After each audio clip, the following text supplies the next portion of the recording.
မင်္ဂလာပါရှင်။အင်ပြန်လန်း channel ကနေပြန်လည်ပြီးတော့ကြိုဆိုပါရစေ။ဒီဗီဒီယိုမှာဆွေဒင်သတင်းစာနဲ့စာရေးဆရာဘာတီလင်နာရဲ့ Outrage Mama Struggle for Democracy ဒေါ်မန်ဟုံမမပြည်ဒီမိုကရေစီတိုက်ပွဲအခန်းလေးရဲ့ပထမပိုင်းကိုမျှဝေပေးသွားကြပါမယ်။နားဆင်လေ့လာကြည့်ကြရအောင်ရှင်။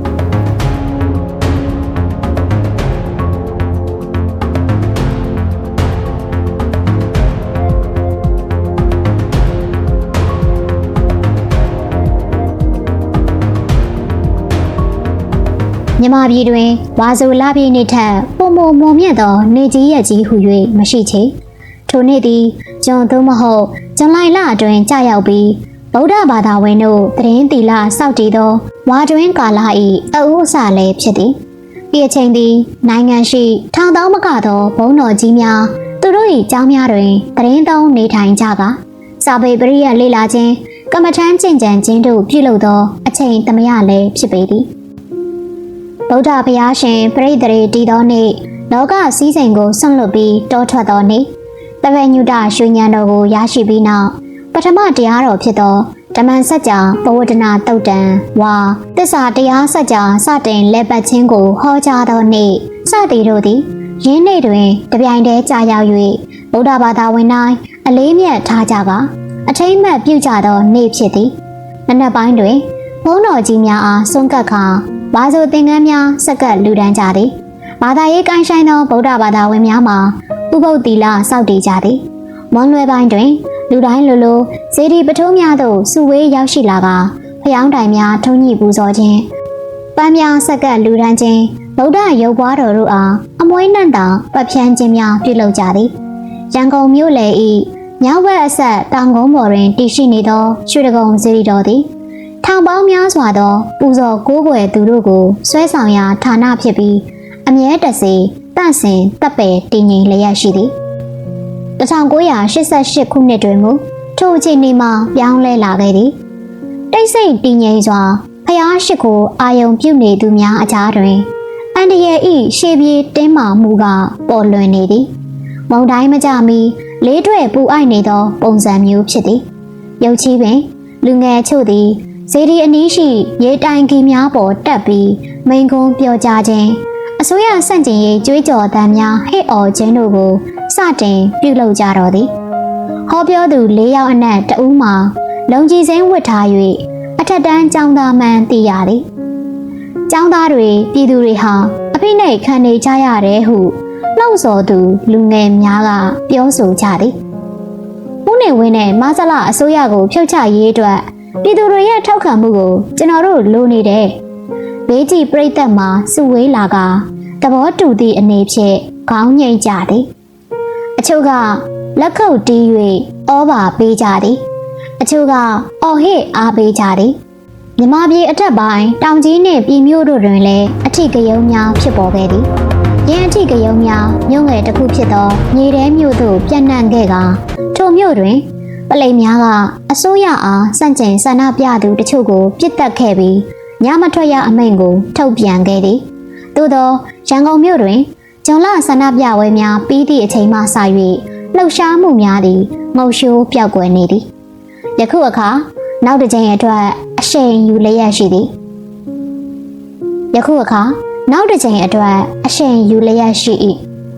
ဂျွန်လတွင်မဆလပါတီအထူးညီလာခံသည်အသွင်ထူးသောအချင်းရာတစ်ခုဖြစ်သည်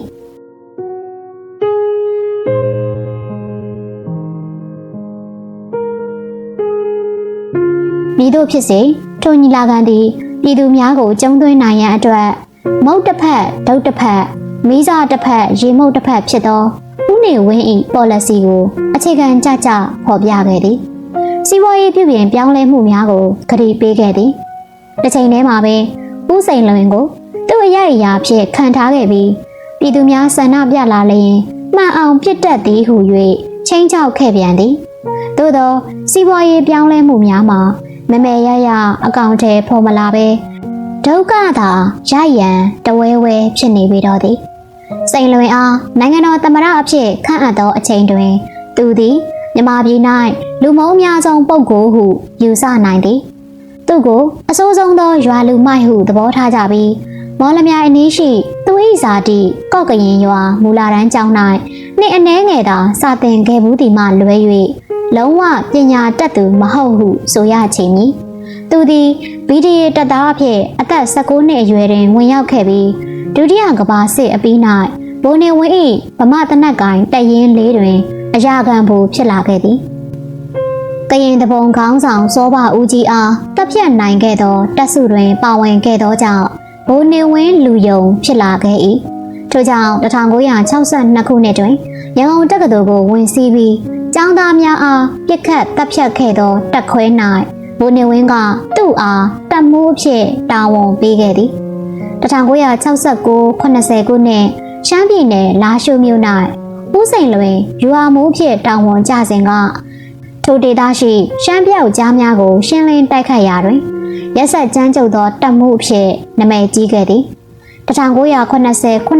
ခုနှစ်အတွင်းမန္တလေးတိုင်းမှုအဖြစ်တာဝန်ထမ်းဆောင်ခြင်းတွင်သူသည်အကျွမ်းကြံဖြစ်သောနိုင်ငံရေးအတိုက်ခံများအထူးသဖြင့်စိတ်ဓာတ်ပြင်းထန်သည့်ရဟန်းမျိုးအဖွဲ့ကိုချီးမွမ်းခဲ့သည်ထိုစဉ်ကမြန်မာပြည်မြောက်ပိုင်းရှိဘုံကြီးကျောင်းများတွင်ရဟန်းမျိုးများသည်အင်အားကြီးသောအတိုက်ခံများဖြစ်ကြသည်1982ခုတွင်သူ့အားရန်ကုန်သို့ခေါ်ယူကာနိုင်ငံတော်ကောင်စီဝင်ဖြစ်ခန့်အပ်ခဲ့ပြီးမဆလပါတီ၏တွဲဘက်အထွေထွေအတွင်းရေးမှူးရာထူးကို1983ခုနှစ်တွင်ချီးမြှင့်ခဲ့ပြန်သည်ဦးနေဝင်းသည်အာဏာတည်မြဲရေးအတွက်သူ့အပားတွင်ရွေးချယ်ထားသောအသိဉာဏ်ခေါင်းပါသည့်ခေါင်းတော်ညိတ်အထူးလူယုံတော်တပ်ဖွဲ့ကိုကိုစားပြုသူမှာဦးစိန်လွင်ဖြစ်ကြောင်းပြည်သူများကသိရှိကြသည်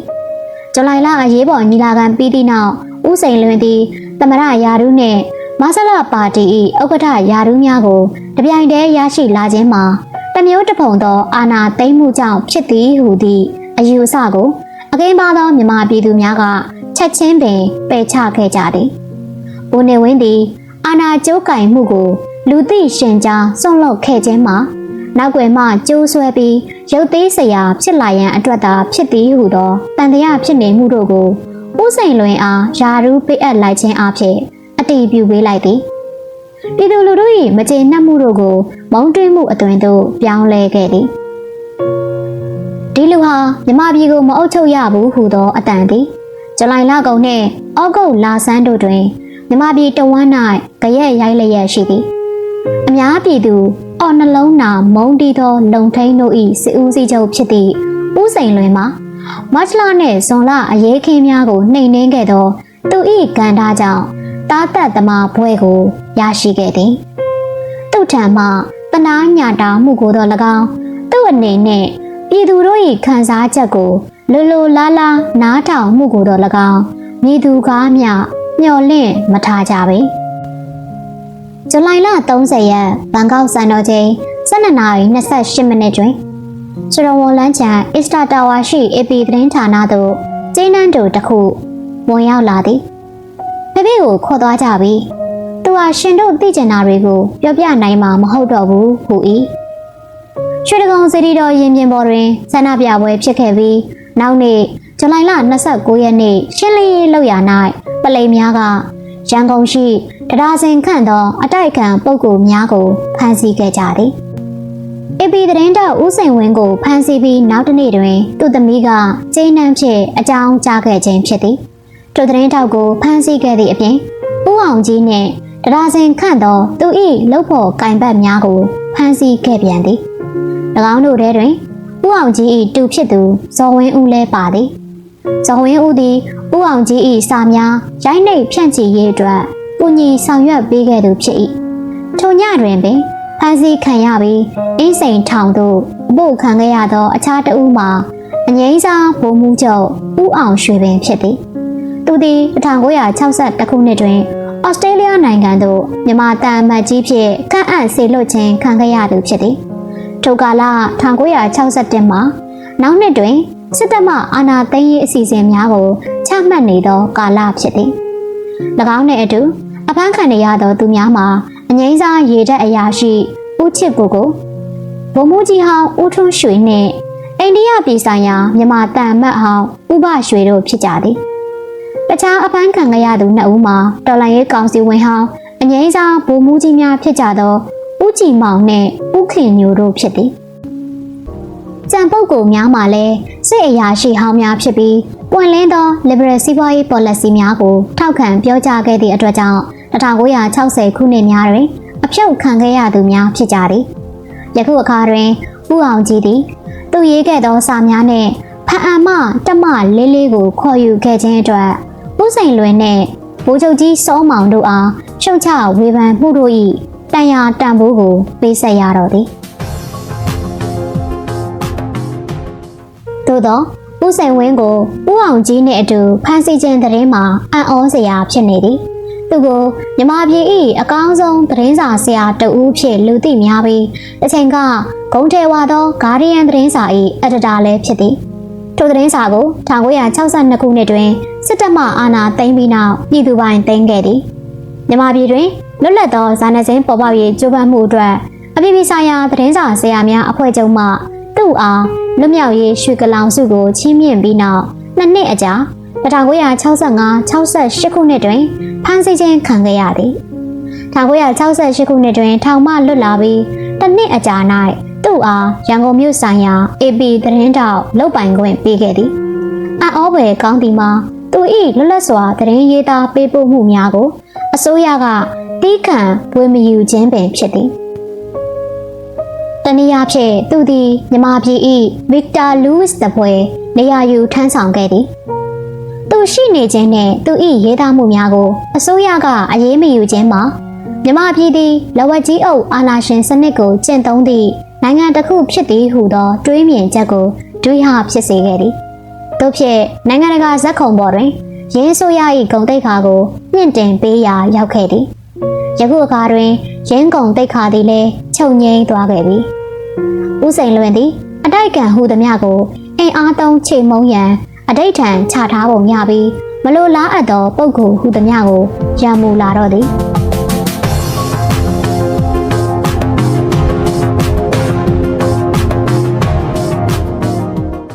တိုက်ရိုက်ချင်းချောက်ပြီးသည့်နောက်မုတ်ပေး၍ချော့လာပြန်သည်ဩဂုတ်လ22ရက်နေ့တွင်တိုင်းပြည်သို့ပြောကြရာ၌မဆလာပါတီ၏ဒေသပါတီယူနစ်များနှင့်အစိုးရရုံးများတွင်မူသည်တရသေးသမားများရှိနေကြောင်းဖြင့်ဦးစိန်လွင်ကပြစ်တင်ဝေဖန်ခဲ့သည်သူကဆက်လက်ပြောကြရာတွင်တချို့နေရာတွေမှာချွတ်ယွင်းချက်တွေရှိနေရင်အဲ့ဒီချွတ်ယွင်းချက်တွေကိုဖော်ထုတ်ပြီးအထက်ကိုအစီရင်ခံကြပါလက်ပေးလက်ယူမှုတွေအလုပ်ကိုတမင်တကာကြံ့ကြာစေတာတွေအရှံပဲဆုံးရှုံးဖျက်ဆီးမှုတွေအာဂရိလိုက်စားမှုတွေဟာအချို့ရုံးဌာနတွေမှာစိုးစိုးရွားရွားဖြစ်နေကြတယ်ဟု၍ဖော်ပြခဲ့သည်ရင်းမိန်ကုန်းပါအချက်လက်များကိုတစ်နှစ်ခန့်စောသည့်အချိန်ကလူမုံများသောစိန်လွင်မဟုတ်ပဲအခြားတစ်ယောက်ပြောခဲ့ပါမူရင်းစကားကိုလူတို့ကကြိုဆိုကြပြီးပွင့်လင်းသောမြမပြည်၏ခေတ်သစ်တစ်ခုကိုခေါ်ထုတ်နိုင်ခဲ့ရန်အကြောင်းရှိပေလိမ့်မည်ယခုအခါတွင်နောက်ကျသွားခဲ့ပြီကျေးလက်ဒေသများတွင်ပါအစိုးရကိုထင်ထင်ရှားရှားဆန့်ကျင်လာခဲ့ကြသည်ဩဂုတ်လစမ်းပိုင်းတွင်ဦးစိန်လွင်ကိုလူကြိုက်မများခြင်းသည်မြမပြည်၌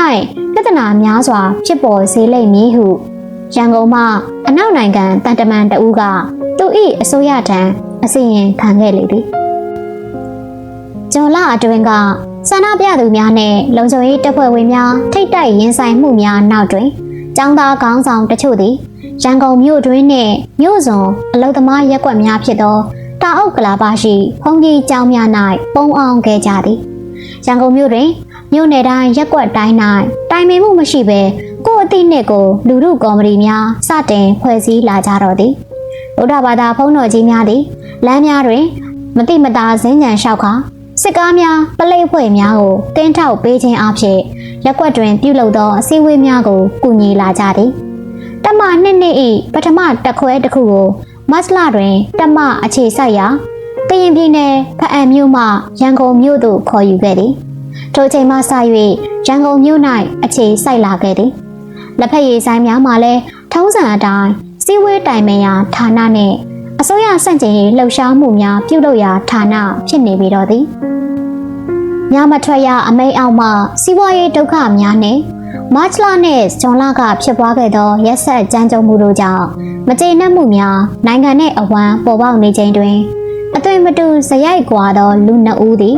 ရင်းလှုပ်ရှားမှုများပေါ်အရှိန်အဝါကြီးစိုးခဲ့သည်တဦးမှာတယူတန်အာနာရှင်အဖိုးအိုကြီးဦးနေဝင်းကိုယ်တိုင်ဖြစ်ပြီးအခြားတဦးမှာ BBC အရှိပြားဌာနမှအင်္ဂလိပ်လူငယ်သတင်းတောက်ခရစ္စတိုဖာဂါနတ်ဆိုသူဖြစ်သည်အစတွင်နေပြည်ဟာတရက်အနေဖြင့်တပါတီသို့မဟုတ်ပါတီဆောင်စနစ်အပေါ်ပြည်သူ့ဆန္ဒခံယူပွဲကျင်းပရန်အကြံပြုပြီးနောက်ထို့အဆိုကိုပါတီညီလာခံအားပယ်ချစေခြင်းအဖြစ်ဦးနေဝင်းသည်မဆလာပါတီ၏တည်တွင်းကိုစတင်တူးခဲ့သည်ရန်ကုန်မြို့ရှိအနောက်နိုင်ငံတန်တမန်တဦးကအောက်ပါတိုင်းဝေဖန်ခဲ့သည်ဒီချိန်ထိចောင်းသားလှုပ်ရှားမှုနဲ့လူလူရဲ့ထောက်ခံမှုစေတနာကိုဘယ်သူကမှဂရုစိုက်တာမျိုးမရှိဘူးအဓိကအဖြစ်အစိုးရကိုစန့်ကျင်ကြတာဖြစ်တယ်ရက်စက်ကြမ်းကြုတ်မှုကိုကန့်ကွက်ကြတာဖြစ်တယ်ဦးနေဝင်းရဲ့ policy ဖြစ်တဲ့တရားဝင်ငွေစက်ကူအဖြစ်မှရက်စဲမှုចောင်းသားတွေရဲ့မျှော်လင့်ချက်ကင်းမဲ့မှုအနာဂတ်ကင်းမဲ့မှုတွေကြောင့်မကြေမနက်အောင်ကြွကြတာဖြစ်တယ်အဓိကပြတ်မှတ်မရှိဘူးနေဝင်းဟာဘာမှညာမှမသိပဲပါတီဆောင်စနစ်ကိုအတည်ပြုပြီးအဓိကပြတ်မှတ်ကိုအာရုံစူးစိုက်လာအောင်ဖော်ထုတ်လိုက်တယ်အဲ့ဒီနောက်ចောင်းသားတွေဟာဒီမိုကရေစီဆိုပြီးပေါ်လာကြတော့တာပဲဇူလိုင်လ23ရက်နေ့ရေဒီယိုကဦးနေဝင်းရဲ့ပါတီဆောင်စနစ်ကိုအဆိုပြုတဲ့မိန့်ခွန်းကြားရတယ်ဒီချိန်ထိတော့ပါတီဆောင်စနစ်ဆိုတာဟာမဖြစ်နိုင်တဲ့အိမ်မက်တစ်ခုပဲအခုတော့လူငယ်ရေးဒီမိုကရေစီရေးစတဲ့အတွေးတွေဟာအရေးအယောင်ထင်လာတယ်ဒါပေမဲ့ပြည်သူ့ဆန္ဒခံယူပွဲမလုပ်ဖို့ဆုံးဖြတ်တာကတော့ကျွန်တော်တို့အပေါ်လှည့်စားအနိုင်ယူလိုက်တာဖြစ်တယ်နောက်ပြီးဦးစိန်လွင်ကိုသမရအဖြစ်ခန့်အပ်လိုက်တယ်ကျွန်တော်ရဲ့18နှစ်အရွယ်ညီမလေးမဝင်းမော်ဦးလည်းရန်ကုန်မြို့ကအခြားအထက်တန်းကျောင်းသူတွေလိုပဲလှုပ်ရှားမှုတွေပါလာတယ်လူတိုင်းကလှုပ်ရှားမှုကိုထောက်ခံကြတာဖြစ်ပေမဲ့အငယ်ဆုံးတွေကတော့အရေးရင်ဆုံးပဲဟုကြည့်မြင်နိုင်အစိုးရအထက်တန်းကျောင်းအမှတ်1မှအသက်20ရှိကျောင်းသားမောင်ကျော်သူကပြောပြသည်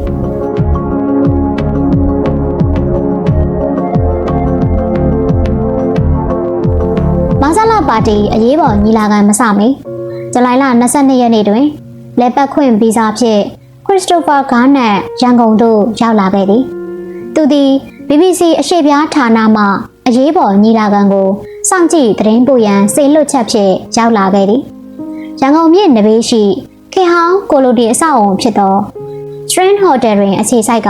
ပေးအပ်သောတာဝန်ကိုပုံမအောင်မြင်စွာထမ်းဆောင်ခဲ့သည်မြန်မာပြည်၏သတင်းစာများ၌သတင်းဟူ၍မမေရရမပါ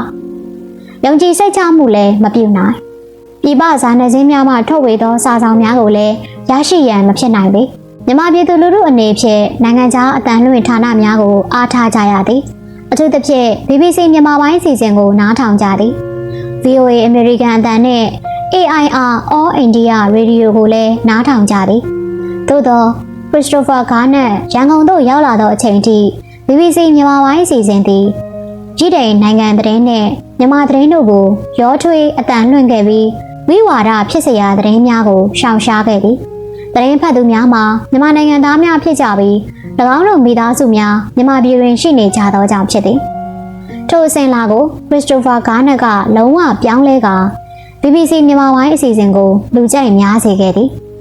မြန်မာပြည်သူတို့အတွက်တခုတည်းသောသတင်းအမှန်ရနိုင်စရာလမ်းဖြစ်ခဲ့သည်ကျွန်တော်ရောက်တဲ့အချိန်မှာမြန်မာပြည်အခြေအနေဟာအင်မတန်မှခက်ထန်နေတယ်လူတွေဟာအလွန်ဒေါသထွက်နေကြပြီးမခံမရပ်နိုင်ဖြစ်နေကြတယ်ပွဲမပြီးသေးဘူးဆိုတဲ့ခံစားချက်တွေရှိနေကြတယ်တခုခုပောက်ကွဲတော့မယ်ဆိုတာအလွယ်တကူသိနိုင်ပါတယ်ဆူဆူဝါဝါဖြစ်လာတော့မယ်ဆိုတာကိုလည်းခံစားနေရတယ်ကျွန်တော်ကြားရတာမြင်ရတာတွေကြောင့်ကျွန်တော်အလွန်စိတ်သက်ကြခဲ့တယ်ဟုခရစ္စတိုဖာဂါနတ်ကပြန်ပြောပြသည်ခရစ္စတိုဖာဂါနတ်သည်ဒေသခံအဆက်အသွယ်များမှတဆင့်အတိုက်အခံများနှင့်အဆက်အသွယ်ရခဲ့သည်။တညတွင်သူ့အားဟိုတယ်ရှိမှကားတစ်စီးဖြင့်မြို့စွန်ဘက်ရှိအိမ်ငယ်တစ်ခုစီသို့ခေါ်သွားခဲ့သည်။ထိုနေရာမှနောက်ကားတစ်စီးပြောင်းကာရှုပ်ဝက်နေရာများသို့ခေါ်သွားခဲ့ပြန်သည်။ထို့နောက်တတိယအကြိမ်ကားပြောင်းစီးကာမြို့ပြင်လုံးကျုံစိတ်ချရသောအိမ်တစ်အိမ်သို့ရောက်လာခဲ့သည်။ထိုအိမ်၌အသွင်ယူခဲ့သောအမေးဖြေသည်။နောက်တွင်မြမပြည်သူလူထုအားတုံ့လောက်ခြောက်ခြားသွားစေခဲ့ပြီးအ အလွန်အမင်းဒေါသထွက်စေခဲ့သည်။ကျောင်းသားအချို့က၎င်းတို့အင်းစိန်ထောင်တွင်ညှဉ်းပန်းနှိပ်စက်အရိုက်ခံခဲ့ရပုံများနှင့်မိန်းကလေးတဦးကတင်ရင်ပြတ်သားသောအတန်ဖြင့်အပန်းခံရစဉ်သူမအားလုံဒိန်းများမရင်းကျင့်ခဲ့ကြောင်းကိုရင်ဖွင့်ခဲ့သည်ခရစ္စတိုဖာဂါနက်သည်အခြားဆက်သွယ်များ၏အကူအညီဖြင့်စစ်အရာရှိတဦးနှင့်လည်းအမေးအဖြေပြုလုပ်ခဲ့သည်ထိုစစ်ဗိုလ်မှထိုင်းနယ်စပ်ရှိကရင်စစ်မျက်နှာမှပြန်လာကားစားဖြစ်သည်မြမအတန်နှင့်လောက်သားပြည်သူနေ့စဉ်သတင်းစာတို့မှကြီးညာလေးရှိသောကြီးကျယ်သည့်အောင်ပွဲသတင်းများနှင့်ရင်းစစ်ဗိုလ်၏ပြောပြချက်တို့မှာစီနှင့်ရေကွာခြားလာသည်ထိုစစ်အရာရှိ၏ပြောကြားချက်အရသူ၏စစ်သားများသည်နယ်စပ်ဒေသတို့တွင်ငှက်ဖျားကြောင့်၎င်းတိုက်ပွဲတွင်ကြာဆုံး၍၎င်းအတုံးယုံသေဆုံးနေကြရသည်ဟုဆို၏ကျွန်တော်တို့ဟာရန်သူတိုင်းနာတပုံများကိုမလွဲတာမရှောင်တာပဲရင်ဆိုင်တိုက်ခိုက်ကြတယ်။စံနဲ့စေဝါဆိုလို့လုံလုံလောက်လောက်တခါမှမရှိဘူး။ကျွန်တော်တို့အနေနဲ့အသက်ရှင်ရေးအတွက်ရုန်းကန်နေကြရတာပါ။တက်ထဲမှာစိတ်တက်ကြတာကလည်းရမ်းပါပဲ။ခရစ္စတိုဖာဂါနက်ကဒါတွေဟာမြမပြည်သူတွေအတွက်မဆန်းပါဘူး။လူတိုင်းသိနေတာပဲ။ဒါပေမဲ့ BBC ကနေမြမတွေကိုယ်တိုင်ကပြန်ပြောပြနေတော့တကယ့်ကိုထူးထူးခြားခြားဖြစ်နေတာပြည်သူတွေတိုင်းပြည်ပြည်ဖွင့်ပြောတာဟာဒါပထမအဆုံးချိန်ပဲအဲ့ဒါဟာမြန်မာပြည်သူတွေရဲ့စိတ်ဓာတ်ကိုမြင့်မြင့်မားမားမြင့်တင်ပေးလိုက်နိုင်တယ်လို့ကျွန်တော်ထင်တယ်ဟုပြန်ပြောပြသည်ခရစ္စတိုဖာဂါနက်နဲ့အမေးဖြေပြုလုပ်ခဲ့သောចောင်းသားတဦးမှာ